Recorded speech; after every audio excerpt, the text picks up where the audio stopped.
Welcome back, everyone, to the Startup Junkies podcast. My name is Matthew Ward. I am on the Startup Junkie team.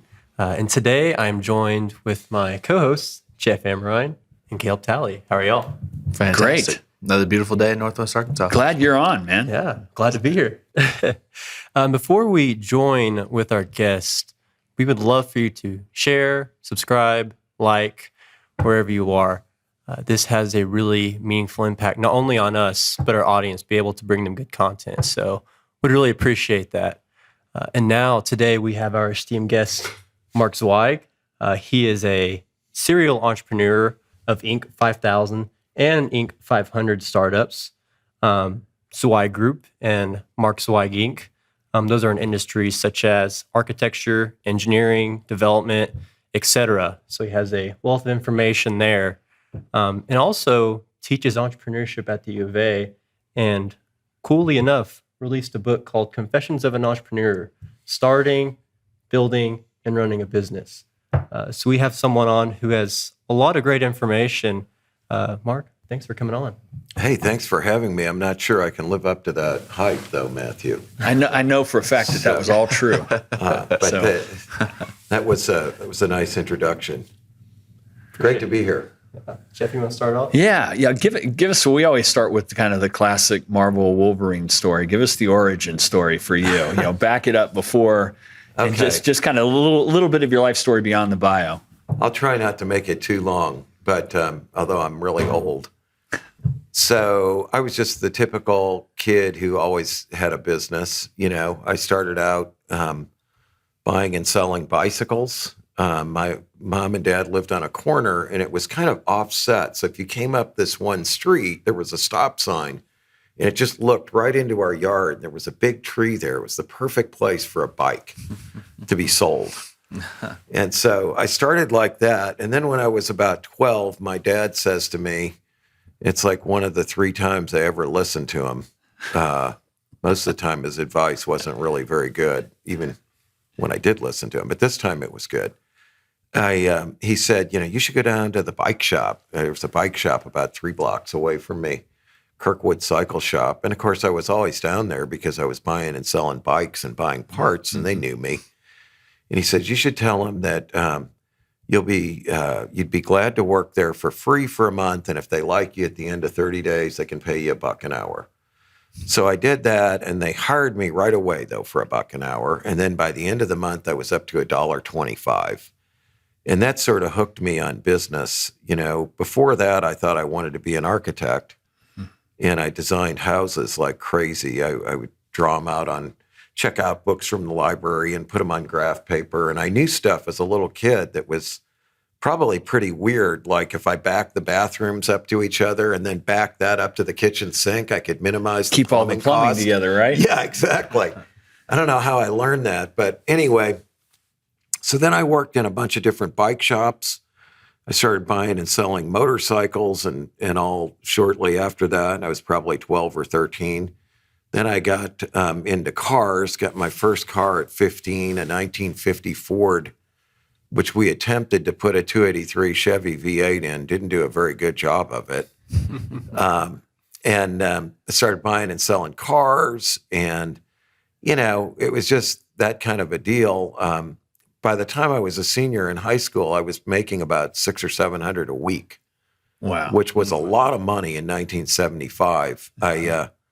When I got out of undergrad school in 79, my first job offer was $8,800 a year. And then when I got my MBA in 1980, it was $12,000 a year. But I had an opportunity to make bonuses, and I did. So, I was making more money working at the bike shop as a kid. So I always had like 3 cars, 2 motorcycles, Right. Go out to eat at Steak and Shake every single night. Living large. Yeah, really living large. And anyway, so then, went to school, got my degree in business, had a variety of experiences there. I bought and sold cars off a junkyard. Mm-hmm. I went to the biggest junkyard in town, and they got all the insurance wrecks, and I introduced myself to the owner, and we had a little deal we worked out that I would pick out whatever was the most rebuildable cars. He had a crew that would do it, and then I'd take them back to my house, stick them in the front yard, and and advertise them on the student union bulletin board. So I did that. That was my second year of college. Worked in a Shell station, worked in a bike shop. Then I guess I was in my senior year, and a finance professor who is an absolutely crazy guy. He's just one of those people you just wonder how they got where they are. But this guy was so wild. He drove about a 2-year-old Mercedes SL convertible, and he never put the top up, and it just rotted away. So it didn't matter what the weather was. Yeah, he was driving no. it down. He had a house, and he never closed the windows in it. I can just distinctly remember going out there, and the windows were all open, no screens, the curtains just blowing. He had some kind of a fixation on natural air. And his PhD was decoupage to the lid of his toilet seat because he thought that made a statement on what he really thought it was worth. Anyway, he gave us the money and the initial capital, which wasn't much, and a Veach oil station that he owned with 2 bays in it. And we set up this business. We called it Southern Cycles. We got an Indian moped franchise, which all you had to do was buy 3 Indian mopeds. And they were made in Taiwan when nothing was. They weren't very good. I remember taking one out of the box, and the crankcase was broken where the pedals shaft went through it. You would pedal to get it going. And anyway, and we bought and sold used bikes, and we would get like the cast-offs from the dealers. Back then, it's like 1979. You get a 72 Honda 750 with ape hangers on it. Something they didn't want to sell, or beat up Yamaha Enduros and stuff. And we sold those and with a friend of mine, and we split the profits 3 ways. Then later on, I got out of school. I got my, I was a pretty good student, and I got an opportunity to get my MBA if I just kept going. I sold used cars in the summer between undergrad and grad school. And where were you going to school? Which was horrible. I went to Southern Illinois University. Okay. Carbondale. Yeah. Yeah. So back then it was a pretty big school. We had about 25,000 students, something like that. It's about half that size now. State of Illinois has been cutting them off, for a long time. They give all the money to U of I. So then, I got this opportunity to get my MBA, paid $358.95 a month, and free tuition and fees. And so I did that. I was a grad assistant for 2 different professors. One was an Israeli-born guy who was really crazy. His name was Sion Ravid. He had us take his PhD dissertation and just reconstitute it and send it out for publication in journal articles. In journals. And anyway, so I was teamed up with this guy. His name was Bhupinder Saluja. He was the first Indian that I really knew well. And I was like the first guy he met when he came to this country. Brilliant guy. We're still friends today. He was an IIT grad. Yeah. And that's like their MIT equivalent over there. And then he was the product manager for the Intel 286 chip. And then he went to HP and he rose through the ranks. He was the head of all product marketing for HP. And then they were talking about getting out of products. He was on the startup team of WebEx, and then they sold out to Cisco, and now he's retired. But we still talk regularly. Oh, that's cool. He's a really funny guy. But anyway, that sort of was my beginning of the entrepreneurship thing. And then probably way more than you need to know. No, it's a great story. So in 80, when I got my MBA, I went to work for a management consulting firm. Basically, in my class, everybody went to work for one of the big 8 accounting firms. Mm-hmm. They were all starting these consulting groups. Yep. And consulting at that time was implementation of big systems, basically like ERP type systems. And so everybody went to work for them, and you made $17,500 a year. But I went to work for this company that was a consulting firm that served the real estate development and construction industry. And they did predominantly recruiting on a retained search basis, but other things as well. And I had an opportunity to work with architects and engineers there. So it sort of integrated my interest at that point. Very lucky.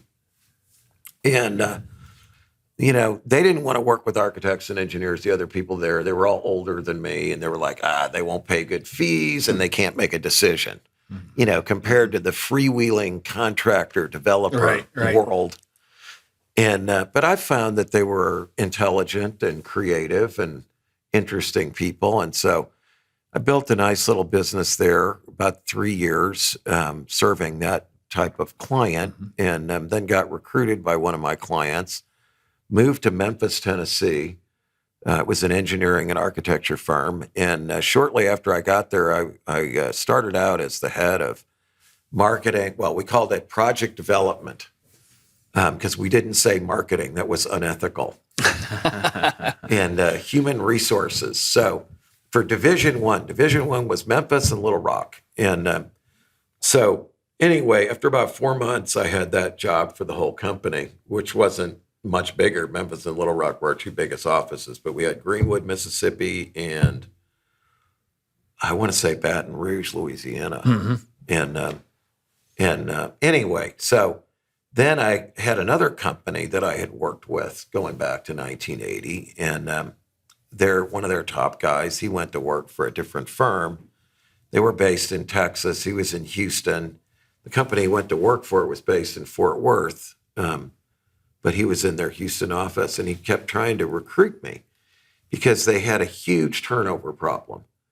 This company was about 320 people at the time I joined it, and they had a 43.8% turnover rate. Wow. In the engineering business, which was staggering. Yeah. It was about 4 times the industry norm. And so, I mapped out this 29-step improvement program on what we were going to do. I had to go to the board of directors and sell that, and we implemented it. And once again, after less than a year, I ended up in charge of marketing there too. I can't remember what the story was, if somebody quit or they got tired of who they had doing it. One of the partners was doing it, and so they put me in that job. And so, I lived down there in the DFW area for about 3 years, and we used to watch this show. Jeff's old enough to remember it. You remember that show, 30-something? Oh, of course. Yeah. Where the two young guys, Michael and Elliot, they started the Michael and Elliot Company. Right. They worked in advertising. They lived in Philadelphia. They had kids, and they lived in these cool old brick houses. Yeah, they were in the main line in Philadelphia. That's right. Yeah. And they had a basketball hoop in their office. Yeah. And I thought, man, that looks really cool, So about 86, I wrote a business plan to do my own thing. By the time I left DFW, it was in 1988. So I put this plan on the shelf. Then I decided, I wanted to either live in Philadelphia or Boston. And I had been writing for a newsletter for a long time for my industry, the architecture and engineering industry. And that got me some notoriety in my field. It was the leading management newsletter. And then I also was in a professional group called the Professional Services Management Association, and then a marketing group called the Society for Marketing Professional Services.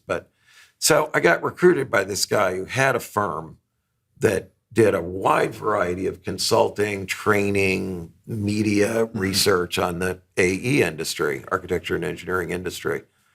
And anyway, that was a disaster. At that time, I said to myself, I'm either going to get to Boston and it's going to work out, or if it doesn't, I'm going to start my own business or go get my PhD. Because, there's so many great schools up there. Sure. I mean, I had a brother and a sister, both went to Harvard. And, I always had that sort of romantic vision for Cambridge. It's great. I love Cambridge. But after about 6.5 months of working in this family company that had 30 employees and 7 family members, and it was a disaster when I got there. It was a huge turnaround effort. The family members decided they didn't like me. And it was pretty apparent where it all came from. The first day I was there, I ordered some business cards, 500 cards, and I got the bill, and it was $189.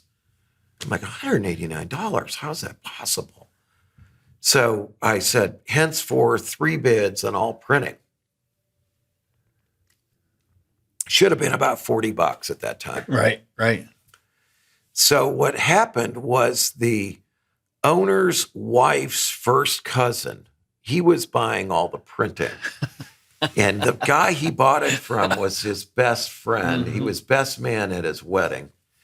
Whether he was getting kickbacks from this guy or just giving him the money, I don't know. But we were paying about 3 times what we should. Wow.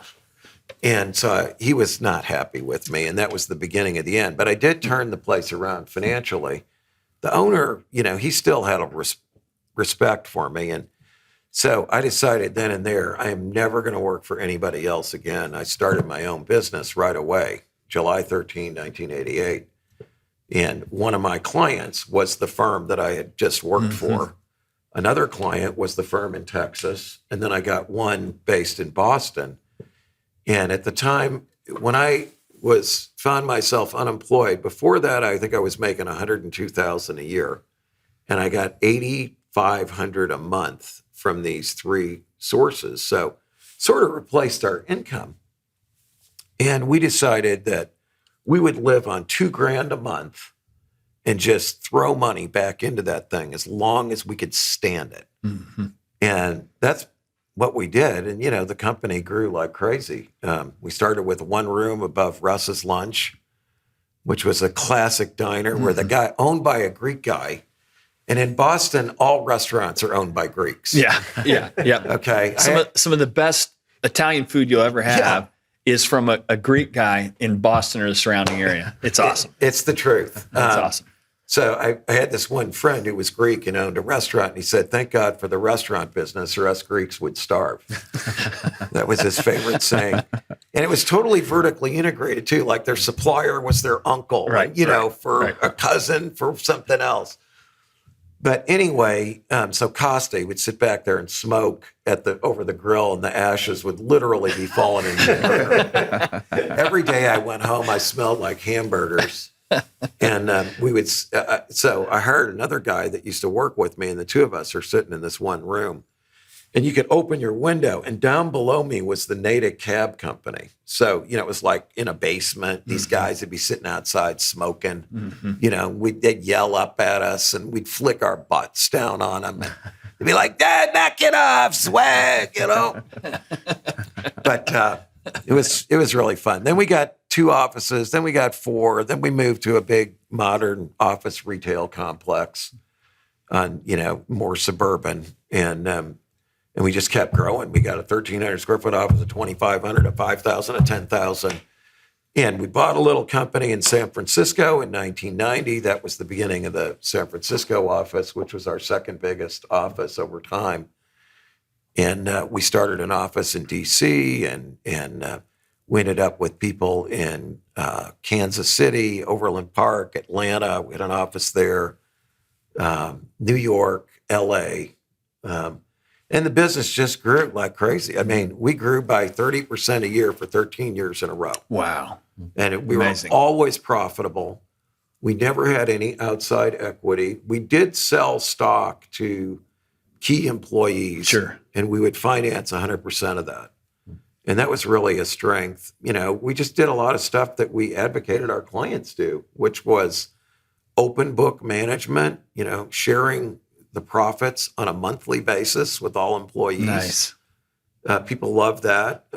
Free food, hey, Mark, all day. on that, what would you say were the key drivers of growth? You mentioned incentivizing your employees and all of that, but would you say there are other areas as well while you were getting all of those offices going? Direct mail. That was the key for us. We simply spent more money on it than anybody else. So basically, we had this business planning process. I mean, it just started with me and then me and a guy named Fred White, and then we brought other people on. But our business planning process was one where every year, each line unit manager had to come up with 3 new things to sell and 3 new ways to sell what they had. And that just sort of baked in the innovation.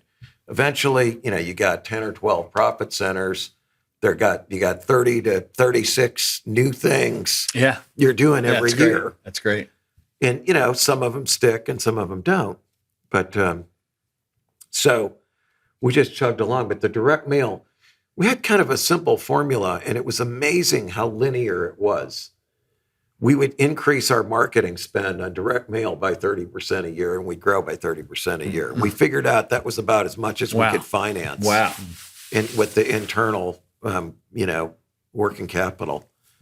And so it just was, I had in year 14, which was 9/11 hit, 2001, I was going through a divorce. My first wife, who had been with since we were 18, completely lost her mind, really. She was a psychologist, and we owned a reading clinic that she had started with her own reading method. And she got addicted to prescription stimulants and alcohol. And eventually I got the kids with no contact allowed. So it was a really painful 3-year process. And believe me, in Massachusetts, you don't have the wife, the mother, taking the children without her visitation unless she's really bad. Sure. And she had a lot of problems with the police, and, it was hugely embarrassing. Sure. We're living in this super affluent town. I had Pierre DuPont V was my neighbor, and, the former governor of the state living across the Charles River from us, and the guy across the street from me owned a mall in Bangkok. And my wife is like assaulting police officers on the steps of the middle school. Wow. And being taken out of there like, a scene out of Cops. So I really had to back off out of the company, to take care of my kids. And they cut back on the marketing, the direct mail, and our growth completely flattened out. Now, 2001 was going to be a rough year anyway. Sure. Yeah. We had an anthrax scare first. And I was like, holy cow, we're not going to be able to get any mail. And we're not going to get any mail White out. powder showing up in all kinds of odd places. It's going to kill us. Yeah. Yeah, you didn't have the internet back then. Right. So anyway, we did manage to get through that. We had the company sold in 2001, and we were selling it to a nonprofit, which I didn't even know could own a for-profit business, but they could. And when 9/11 happened, we were down to the dotting the I's and crossing the T's on the asset purchase agreement, and the deal just completely evaporated. Boom. Wow. So that was really depressing because, I was going through this with my then wife and all, but we had to slog it out 3 more years, and then we sold the company to a private equity firm in 2004. And which was great. It allowed me to move here, bought a house here in the fall of 2004. What drew you out here to Northwest Arkansas? A variety of things. I wanted to teach when I got out of the business. You understand that. Yeah, I do. 100%. It's very rewarding. It is. Psychically. Yes. Not monetarily. At least for us. Yeah, they don't tell you that adjunct equals volunteer or more or less volunteer. But we love it. We do it anyway. It's great. But so, my parents, they were getting older. They lived in St. Louis. It's hard to see them from Boston. Sure. You can get there from here if you have to on a weekend. Right. And then my second wife, she grew up around here. She was born in Miami, Oklahoma, but her family lived predominantly in Benton County when she was young, and she went to the U of A. And so it was just a good move. We were going to have kids. We'd have support structure from her family here. And, it's just an entrepreneurial area. That was the other thing. I looked at, could have gone to Georgia Tech, KU, University of Missouri, Columbia, Madison, Wisconsin. Those were all places I looked at. And, Madison is a great town. I'm sure you've been there. Yeah. They have a pub in their student union. Yeah. It's Wisconsin. The Rathskeller, I think. It's Wisconsin. They're going to be able to drink lots of beer, eat lots of brats and cheese curds. It's just kind of a requirement if you're going to be there. And those are all good things. They are. I agree. For sure. But anyway, it's too cold up there. And then KU, it's okay, but it's kind of flat around there. And it's kind of separated Lawrence from the rest of the, Kansas City and all. That's true. Columbia is a great town. My brother lives there. He just retired as the dean of University of Missouri Medical School. But, it's cut off too. And so, and Atlanta, I just thought was too big. but I do like Atlanta. Yeah.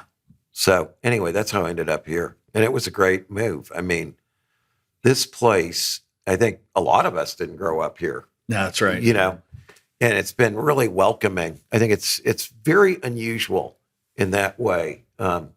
We welcome outsiders here. And I think it was explained to me once that the difference in the culture here versus Little Rock is Little Rock was settled by British, plantation owners. Yep. And there was a two-class society always there. Yep. Whereas here we had like Irish and Scottish immigrants running to grab their 160 acres. Right. And scratch a living out of the earth. And nothing grew. Nothing grew here. So Right. you had to be kind of entrepreneurial and scrappy to make it work. That's for sure. No aristocracy here. It's really more like Appalachia in some respects. It is. And then if you look at some of our greats, our local legends, the Sam Waltons, the J.B. Hunts, Don Tyson, they were men of the people, They Don, I remember him walking around in his all tan uniform with Don on there. Right. Yeah. I met Sam Walton back in '86 when Carter and Burgess did the first Sam's Warehouse store. We did the site engineering for it. We went out and saw the whole dog and pony show we used to put on. It was like a vaudeville show. Right. And he was, I can just remember his like $9 polyester slacks, really cheap looking shoes, button that said Sam with a magic marker written on it. And so that was just sort of defined the culture of this place. Yeah. And so it really turned out a lot better than I thought, because at the time I was like, oh man, I'm moving from Boston to Arkansas. What the heck am I doing? I liked Arkansas. I used to come here as a kid. Sure. And I had a friend whose brother-in-law had a place in Gamaliel. And so we used to go, and then you'd go to Mountain Home. Right. Because there were 2 bars there. You get bored after you played poker and paid your stakes and all that at the lake house. And we'd go to Mountain Home, and they had the Red Fox was in the Holiday Inn. Jeff lived there at one time. I don't know if it was there when you were there. But I was in Harrison back in those days, okay, and we were arch rivals. But yeah, the thing that brought some civilization to Mountain Home sooner was all the folks that had moved down from Chicago. Yeah, and they're like, no, we're not living in a place where there's no alcohol. Sorry, that's not going to happen. But anyway, it was just kind of funny but it turned out really well, and it's such a great area that who wouldn't want to live here? I think if they give it a chance, but people are so prejudiced against Arkansas. We are portrayed in the media, in the, pop culture, as just all being barefoot idiots with no teeth. I mean, it just bugs the heck out of me. It does me too. It does me too. And it's people that don't, a lot of the people that have those kind of opinions are people that are from geographies where they have no idea what's in the interior of the U.S. Yes, no kidding. All. They're so elitist. No idea. No idea, and don't care to know either. Exactly. No, they don't care. Complete apathy. Yeah. And those are the folks that when they do come into the region, whether they're coming with like some sort of resource or organization, they're almost coming to bring Bibles to the savages, and that's when they're going to enlighten us. Yeah, exactly. And there's not a lot of cohesion once they get here, and they wonder why people don't want to work with them. Well, and I think that's a really good. I think it is interesting, particularly in the early days of the venture scene around here, and kind of becoming what it is today. We'd be at things like the Arkansas Venture Forum, and there would be some out of town, mostly coastal keynote speaker, and it would be this amazement. And they didn't realize how patronizing their comments were. It was like, we had no idea there would be any of this cool stuff going on. And it's kind of like, F you, strong message to follow is always what I'm thinking in my head, because, look at the evidence of what's already been built here. Yeah. Even at that time, you had this cluster of really amazing Fortune 500s. And the U of A. Top research school. So, yeah. It's so true. People would say to me, like, you moved to Arkansas?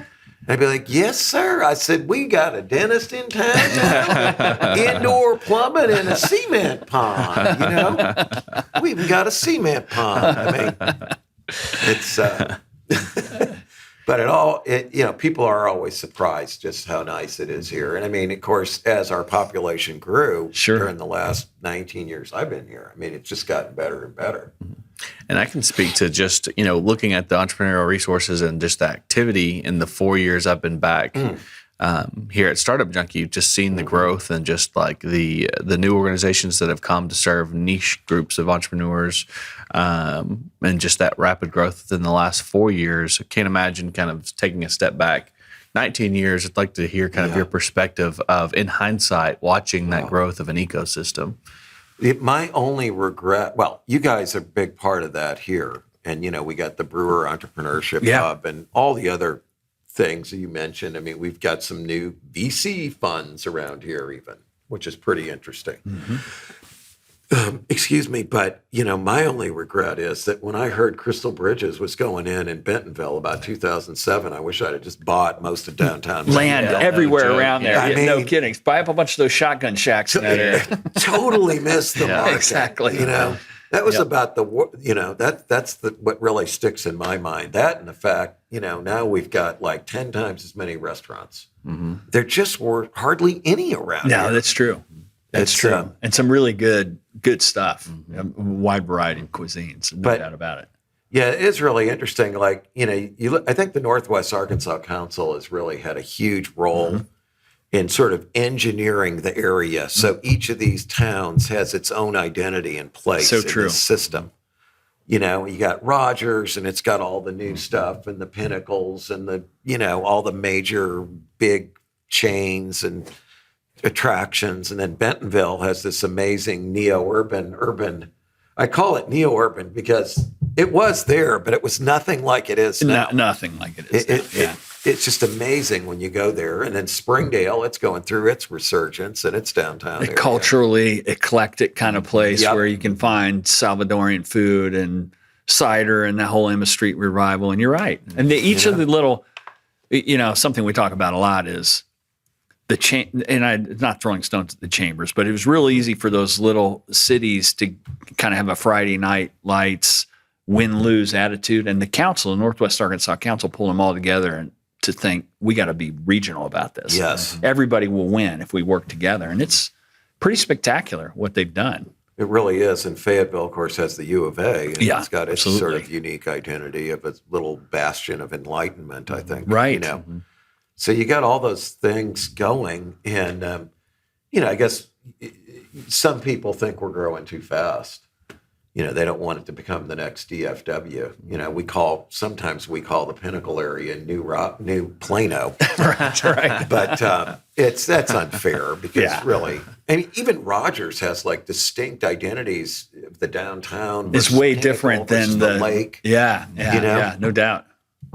But it's a really cool area, and it's been great being a part of that. And as you mentioned, Jeff, I mean, there's so many new entrepreneurial ventures around here. I mean, you look at companies like Acre Trader. How many employees do they have now? Over 100. Yeah, over 100. Yeah, over 100. And that, again, another example, kind of a cool story. Guy who grew up in the Delta, grew up on a farm in the Delta, comes to the U of A, this Carter Malloy, gets a physics degree. And of course, if you got a physics degree, you probably ought to go to work for Stevens because you're a quant jock, which is what he did. Got a bunch of great education on financial services at Stevens, and then went out and ran a large hedge fund in San Francisco. But he always, I think, had the itch to come back, and he comes up with this fractionalization model for productive farmland. Guys like you and me who might want to invest, unless you're going to write a $3 million check for one farm, it's not. It's not an approachable asset class. Right now, it is. And that spreads your risk out. Exactly. Too. Yeah. Exactly. So I mean, you're right. That's a good one in town here. And Carter, by the way, lives in my first house in Fayetteville. Oh, is that right? Yeah, he bought it from a friend of mine that I sold it to. Well, and that that's one thing it'd be worth talking about is you've made your mark on the local scene in terms of all the houses that you've redone and developed and the distinctive style that you've had, and it's always top drawer place once you get done with it. Talk a little bit about your passion for some of that. Well, yeah, that was kind of, when I sold the business in 2004 and came here, it sort of gave me the opportunity. In January of 2005, I set up a new company and I started buying up these old houses. And, we started just doing them one at a time, but we'd gut them to the studs and do an absolute proper renovation. People go, well, you flip houses. I'm like, look, dude, I bought that for 200 and sold it for 1.1 million. That is not a flip. Okay, and I might have made 20 grand on the whole deal, if I'm lucky. That is. But we just had a real high standard and wanted to make stuff that looked like it fit into the surroundings. Yeah.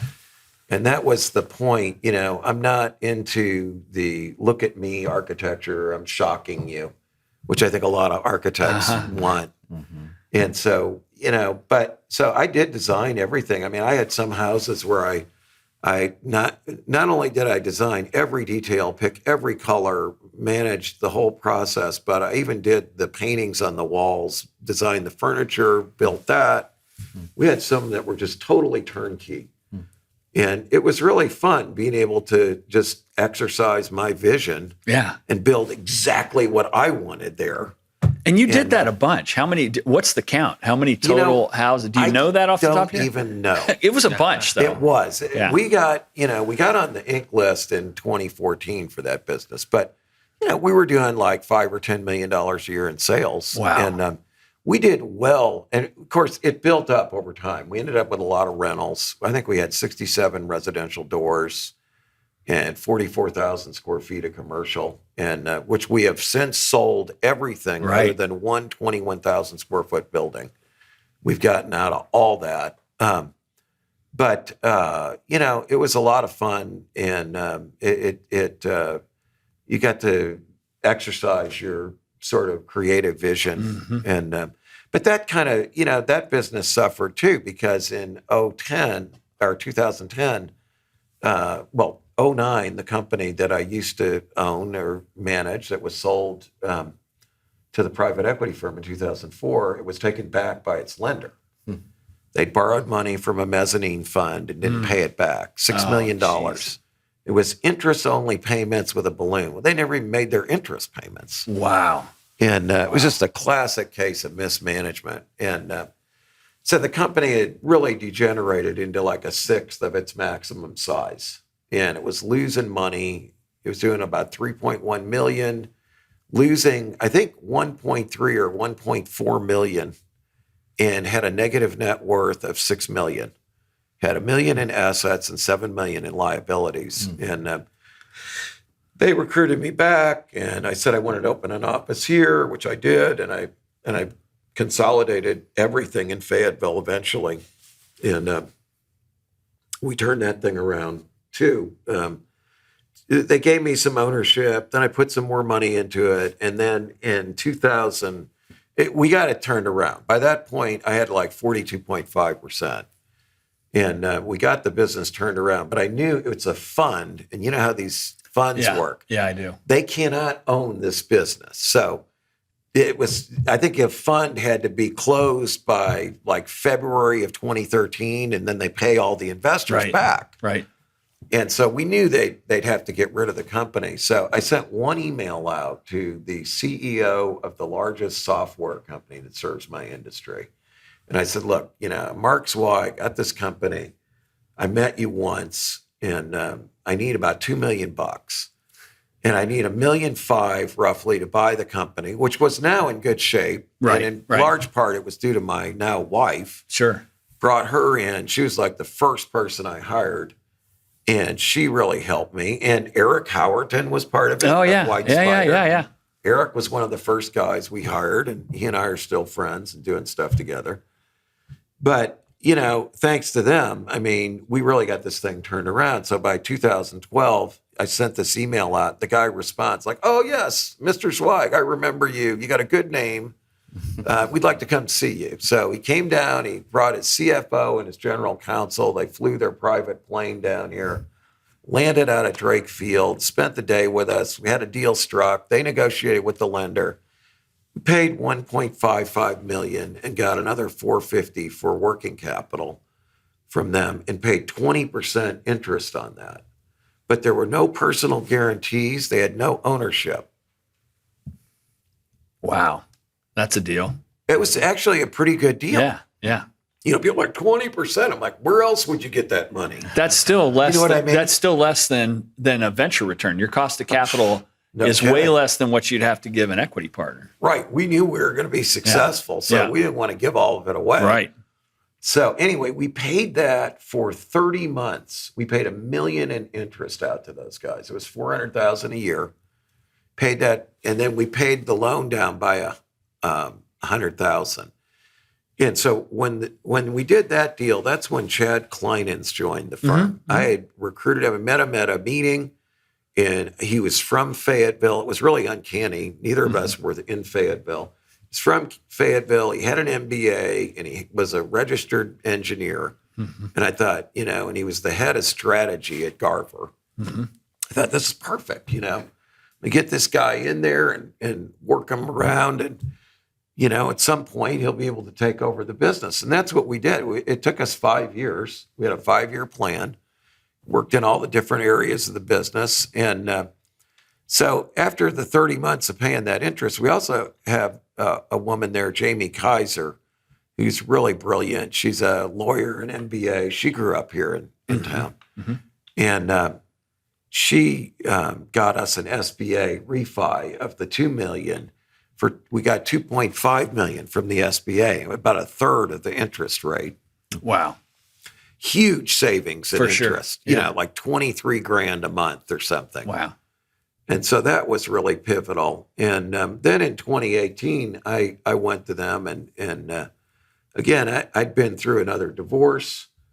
Thank God this time my ex-wife did not go insane. And she lives here now, and we have, a decent civil relationship. But so, I just wanted to do something different. And the building business was really going out of control. Right. I just had all kinds of problems. And we had, it was either 2018 or 2019. We had so many things under construction that it was all money out and nothing coming in for a year. Wow. It just sucked all the working capital out of the company totally. And that was, so that sort of made me start looking at my risk. I was 60 years old and I'm like, man, I got to start doing something different. So I went back to Kleinens and Jamie Kaiser and made them basically a proposal to sell the company back to them and sold my ownership. By then, Chad he'd gotten a pretty good stake in the company. And, so I sold my ownership to them on a 15-year deal. And it's worked out really well. It's their company. They can do what they want with it. They're growing. They got a whole young staff. They've got new offerings. So, the baby is thriving. They got out of that SBA loan. They paid that down. And nice. And, so they're in good shape financially. I was glad because I had to put 5 pieces of property up as collateral on that SBA loan. Wow. All right, which I did not want to do. I can only imagine. And, especially because I wasn't somebody that tended to park my money in real estate for a long time either. I mean, I did own some properties for like 7 or 8 years, but most of the time we wanted to redo or develop and get out of it. Yeah. And so then slowly, one by one, we got out of those liens. Every time, I had to sell something, I'd have to go plead my case. Wow. And the last 2 properties were Chad's house and my house. And I got my house off of that. And then Chad got his off when the refi was done. So now, again, I'm really happy with seeing them be successful. And, they make the company their company now.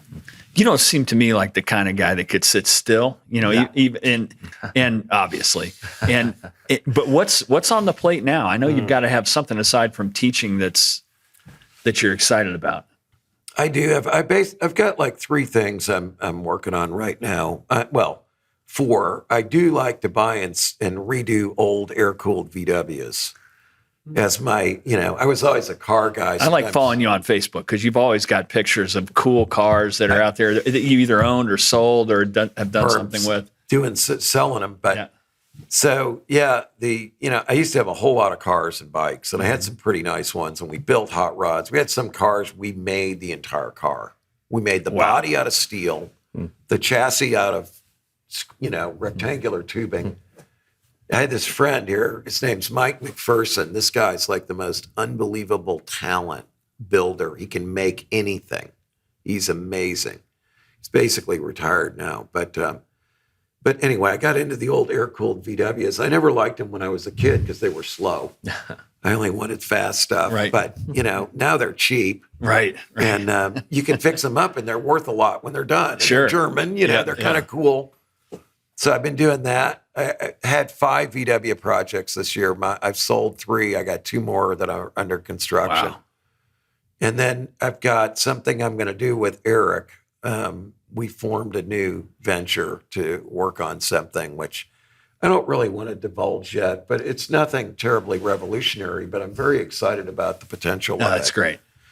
And, and he recently sold White Spider. Yeah. And then I'm working with another friend of mine who has a company here in town that makes customized glassware and sells it on Amazon. He's very successful, Jason Garvin. And I've got a new domain called midcenturymodernglassware.com. That's cool. So we're going to, I'm designing the products I want right now. And that'll be a direct-to-consumer, like total e-commerce deal? But the cool thing about it is Jason will manufacture the product and ship it, which he's really good at. Mm-hmm. And he's got quite an operation down here in South Fayetteville. It's got like close to 30 people. Wow. And they know what they're doing. Wow. Very cool. So I got that. And then, the other thing is I'm on the board of J.P. Morgan's great-great-grandson's architecture firm in New York City. And I'm looking at going on the board of a small motorcycle manufacturing business, potentially. I'm going there end of this week. And, whether I'm just an advisor or whether, Sounds like you're still having a hell of a lot of fun to me. Yeah, I am, man. I'm lucky. Life turned out good, Jeff. Yeah, that's great. That's great. Just land the plane time. I think it's land the plane time. So we do that. Is it? So the question we like to ask our guests, kind of the tail end of the interview, if you had the opportunity to go back in time, in your Wayback Machine, maybe it was back when you were selling bikes under the tree, with the accumulated knowledge you have now, what advice might you give your younger self? Well, this won't sound that profound, but I've really become conscious lately of the value of anything that has subscriber-based income, like SaaS companies. Mm-hmm. I got 2 friends that recently sold a portion of their business. And when you see the valuations on those, compared to, the world I come out of, it's like you're worth 50% of revenue, you're worth 100% of revenue. Right. Somewhere in there. Professional services firms, that's kind of where you live. Yeah. That's right. And then you look at these companies, these SaaS companies, and it's like you're worth 10 times revenue. You're worth 15 times revenue. It really is interesting to see what the investor community, how they feel about those things. To me, entrepreneurship is about building value. Mm-hmm. It's not just what you can suck out of it along the way. Right. And so that to me is a core tenet of it. And if that's your goal, you do everything differently, And so, I just can't help but think about what opportunities are out there for people if they can do something, and especially when they don't have any outside equity holders, then they get the big payday. For sure. Happiest people I know are the people that own 100% of their business or near there when they sold it. Yeah. No doubt about it. It's not just the money aspect of that. It's the ability to control the offering to be exactly what you want it to be. Mm-hmm. But, I don't know if I'd have anything else really profound. Maybe don't get married so young. I was married at 24, but I was with her from the time we were 18. I think people change a lot. And it's amazing that anybody can stay in a long-term relationship until you get to be like our age, Jeff. Right. Everything's all settled down by then. Right. Right. But, I was lucky enough to marry a woman that was a saint because she stayed with me 38 years we've been together. Oh, it's coming up on 39, but more than 40 total through 9 different ventures along the way. I mean, it would have been easy for her to say, "You're a lunatic and I'm leaving." But she hung in there, and it all worked out. And my current wife, her family owned businesses, so she has no issue with risk or throwing herself into something. But that's true. I mean, it does. I think the background, but your background was like mutually created as you both went through. Exactly. She was an unindicted co-conspirator in a lot of it. Right. So that can work if you've got enough time. It did. And but that risk perception of your partner is really critical. My second wife, her family, they were public school teachers. And, when I had to have to go to the bank, no matter what I borrowed for this real estate, at one time we had like 18 or 19 million in debt. That's a lot. Yeah. And she'd have to sign for it to be like, I mean, you can't blame her. No, absolutely. It's a natural human reaction, for sure. Thanks for coming on. That's my pleasure. I appreciate it. Been great being here with you guys. Absolutely. It's a good conversation. And keep doing what you do. Never get tired of building great stuff. We know you won't, but it's a lot of fun to have gotten to know you and to have you in the community. Well, thank you. And you guys keep doing what you're doing here too. We'll do it. Appreciate it. Ecosystem builders, entrepreneurs, chambers of commerce, mayors. If you're interested in taking your economic future into your own hands, we've got a book that can help you. Creating Startup Junkies, Building Sustainable Venture Ecosystems in Unexpected Places is the guide. It's a little bit inspiration. It's a little bit toolkit. What it will allow you to do is take your economic future into your own hands and build a sustainable small business, innovation, and entrepreneurial ecosystem in your backyard. If you'd like to hear more, check out creatingstartupjunkies.com. The Startup Junkie podcast reaches over 100 countries and has had over 100,000 downloads. If you're interested in reaching some of the most motivated and engaged innovators and entrepreneurs on a worldwide basis, give us a shout.